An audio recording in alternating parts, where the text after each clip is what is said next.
Les petits détails des plus grands films, bienvenue dans Aviez-vous remarqué? Ah, Noël, le sapin, les cadeaux, les films des années 90. Aujourd'hui, on a choisi Maman, j'ai encore raté l'avion, la suite du film culte de Chris Columbus, dans laquelle les pires parents de la décennie oublient encore leur fils pour Noël, cette fois en plein New York, où il va encore se battre contre les géniaux Joe Pesci et Daniel Stern.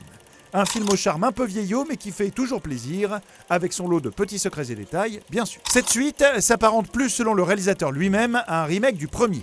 C'est une nouvelle fois Chris Columbus, que vous connaissez pour les deux premiers Harry Potter, qui s'est chargé du long métrage. Au scénario, comme pour le premier opus, c'est John Hughes, le réalisateur de Breakfast Club et Ferris Bueller, qui s'y colle. L'occasion pour Ali Sheedy du Breakfast Club et War Games de faire une petite apparition en agent d'aéroport. Alors pourquoi remake? Eh bien parce que de nombreux gags de Maman j'ai raté l'avion sont référencés. La silhouette dans la douche rappelle la fausse fête qu'organisait Kevin. Harry essaie de ne pas se faire avoir une nouvelle fois en vérifiant si les poignées sont chaudes ou en dédramatisant qu'il n'a pas perdu de dents contrairement au premier vol. Mais cela ne les empêche pas de glisser sur des perles après les petites voitures du premier film, de se brûler la tête ou de se prendre tout un tas de trucs sur la tronche. Autant de références à Maman j'ai raté l'avion. La réplique de Marv, Kids are scared of the park, où les enfants ont peur du parc, est une référence amusante à sa réplique précédente, Kids are scared of the dark, soit les enfants ont peur du noir. Et l'enfant que les deux malfrats attrapent dans le parc porte d'ailleurs la même casquette que Kevin dans Maman j'ai raté l'avion.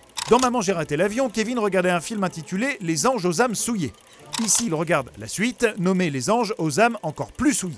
Peut-être une petite pique d'autodérision sur le principe même d'une suite.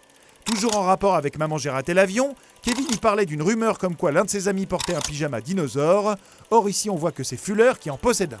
Fuller qui est joué par le propre frère de Macaulay Culkin. On retrouve aussi l'amour du cinéaste pour les gadgets et les pièges, inspiré par James Bond, aussi présent dans ses autres scénarios, comme Les Goonies et Le secret de la pyramide, un film dans lequel le jeune Sherlock Holmes n'avait pas de famille avec laquelle passer Noël, comme Kevin dans ce film, et un certain Harry Potter. Chris Columbus n'a pas oublié ses classiques, puisque La femme aux pigeons est une référence à La femme aux oiseaux de Mary Poppins.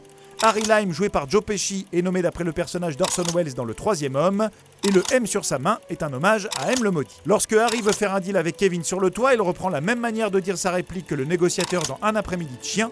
Quant au concierge, il est interprété par Tim Curry, que l'on connaît pour son rôle du clown dans Ça, un rôle culte auquel le film rend hommage lorsque Kevin utilise un clown gonflable pour effrayer l'acteur. Côté caméo, on a repéré Frank Oz, l'interprète légendaire de Maître Yoda, qui met ici de l'argent dans la boîte de dons après que les deux voleurs se soient enfuis. On a reconnu le réalisateur Chris Columbus avec sa fille Eleanor, ici dans le magasin de jouets Duncan's Toy Chest, nommé d'après Duncan Anderson, le producteur du film.